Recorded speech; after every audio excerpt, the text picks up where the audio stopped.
Welcome to Financial Revelations. I am David Zabransky, your host. As always, you can hear me every Thursday morning on WCRF 103.3, Moody Radio in Cleveland at 8 a.m. And you can also listen to me on their app, the Moody Radio app. So if you want to go and look at an old show and catch me in a bad prediction, that's where I would go. So we're doing a workshop on October 25th, 6:30 p.m. in Elyria, Ohio. The cost is $10. It's all going to charity, 100 and some odd percent, maybe even 110% is going to charity. We're going to talk about the market. We're going to talk geopolitics. We're going to talk the pivot that's coming up. We'll give predictions. I learned early on in my career, give a time, give a number, never give both. So I'm going to follow that advice. Seems to have served me well. You can call one of two numbers. We have an 800 number, 1-800-344-2534. It'll be right up here. Or 440-934-2195. Every once in a while, the 800 number gets a little funky. I don't know really what's going on. We've contacted the company. They say they have fixed it.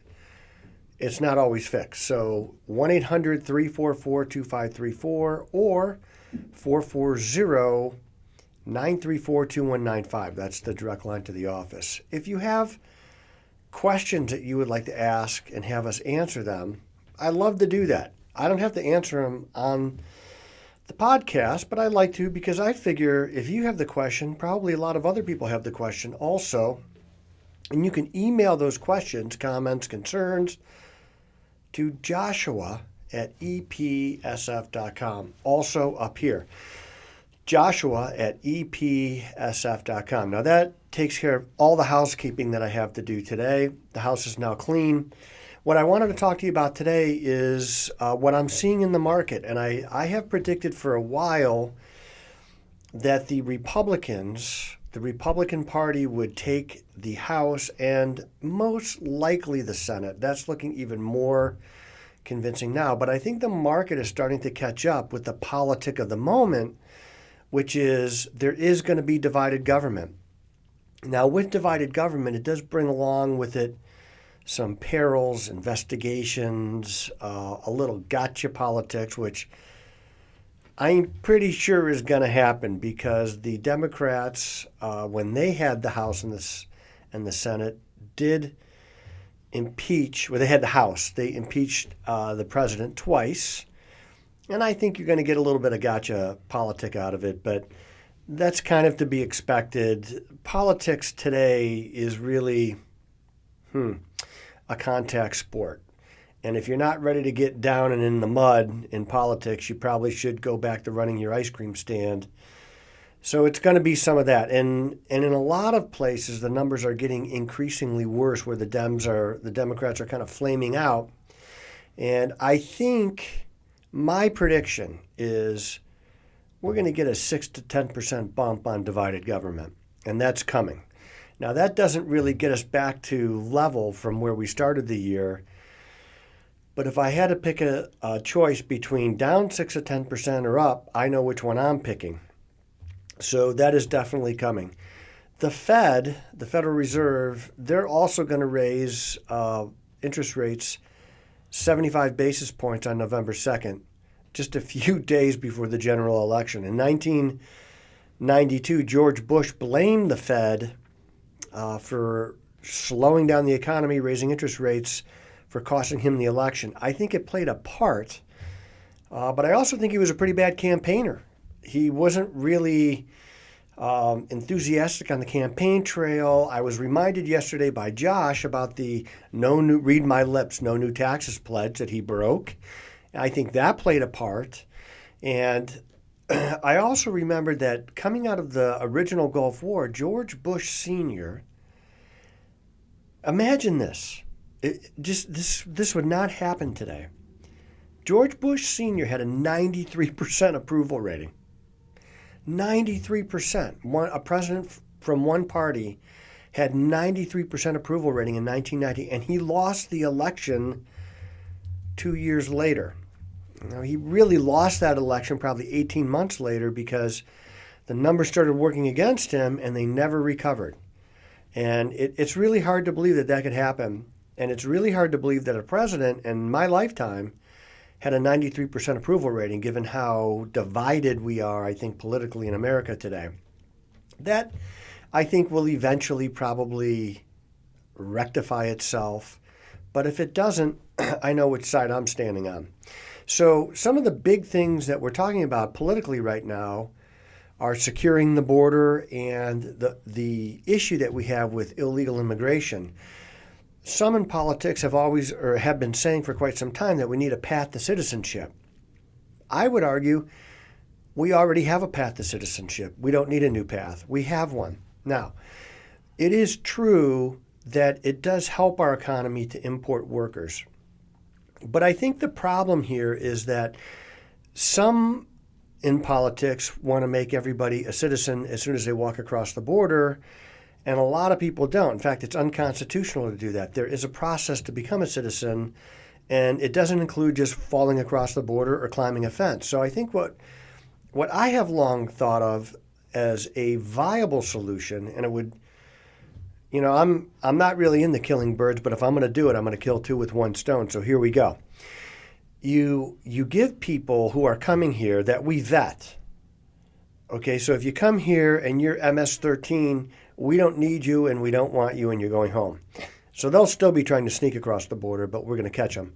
So people who are coming here that want to work and have a better life and start out new, we give them a temporary work visa. Maybe they have to renew it every 3 years. I'd even give them a temporary driver's license so that they're not driving illegally. They get insurance and things like that.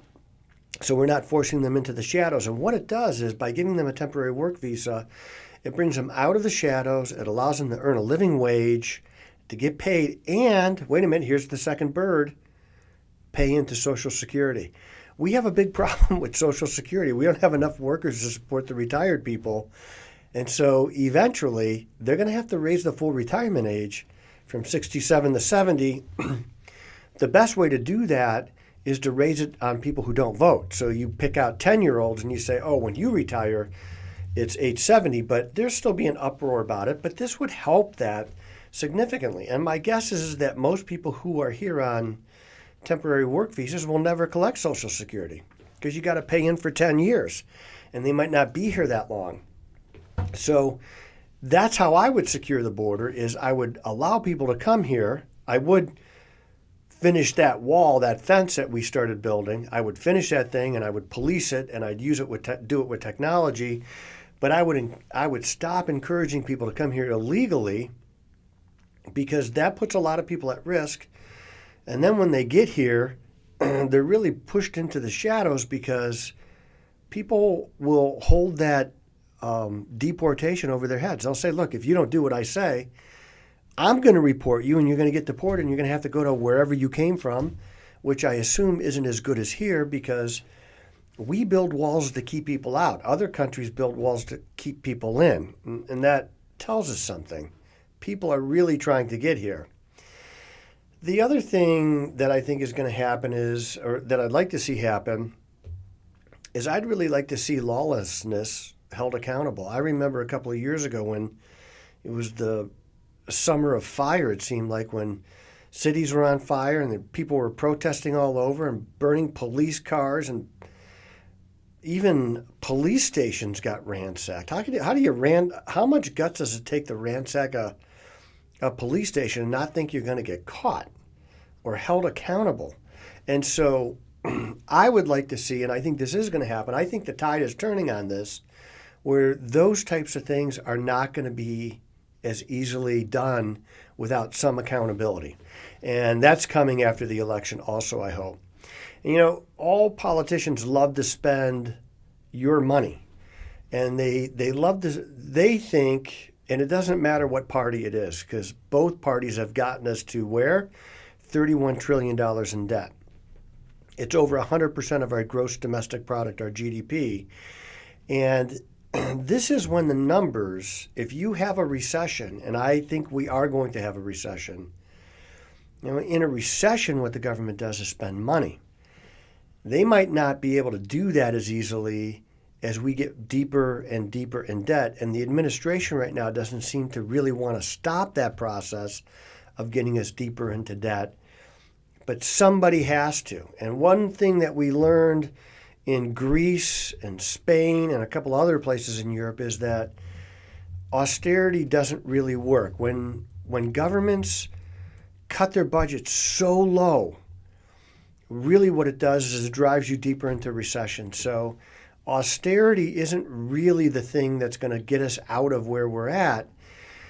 But one thing that could is the things that we do with our own households. Maybe if things aren't as good as they were last year, we don't raise budgets. We don't raise the vacation budget. We don't increase spending in certain areas. We hold it level, maybe even drop it 1% or 2%. And I think that's where we're going to have to start in America, not with austerity, not by really cutting things to bare bones, because in America, our economy is so diverse and so dynamic. We could grow our way out of here.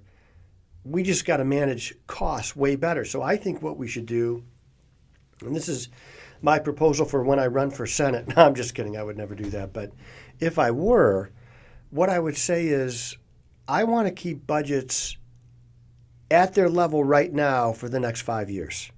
And if things change in between now and then, if we have a booming economy again and we're able to get that debt down, and I would keep debt to maybe 15 to 20 trillion at most, probably 15. But the thing about U.S. government debt is that the world needs our debt. It's the stabilizing force in the world.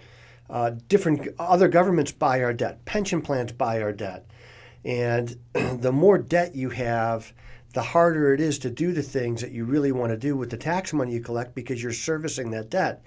The Fed's raising rates. The service on the debt just got way more expensive, and it's going to continue to do that. So when the Fed raises rates, they're really kind of working against their own book a little bit in that the federal government is paying way more for the debt.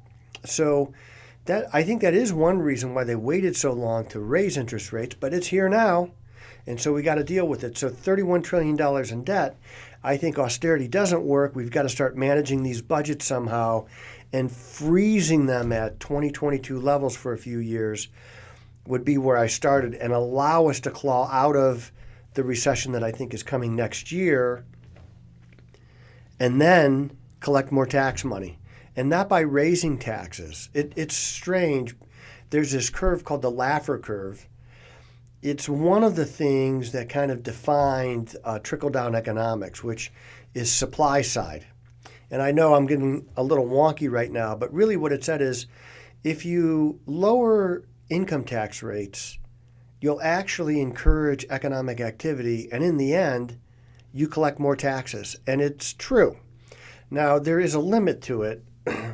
So we never really know where we're at on that curve, and so you have to kind of experiment with it. But one thing that we saw under the Trump tax cuts is they cut taxes, and they cut capital gains taxes, and the government took in record amounts of tax income because it encouraged economic activity. And I think we have to really get back to that.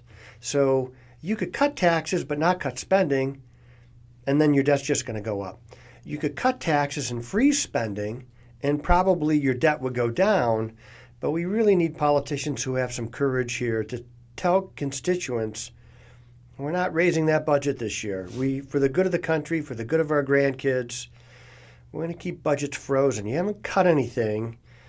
You're not pushing little old ladies off of cliffs in wheelchairs, if you remember those ads against Paul Ryan when they wanted to freeze some spending.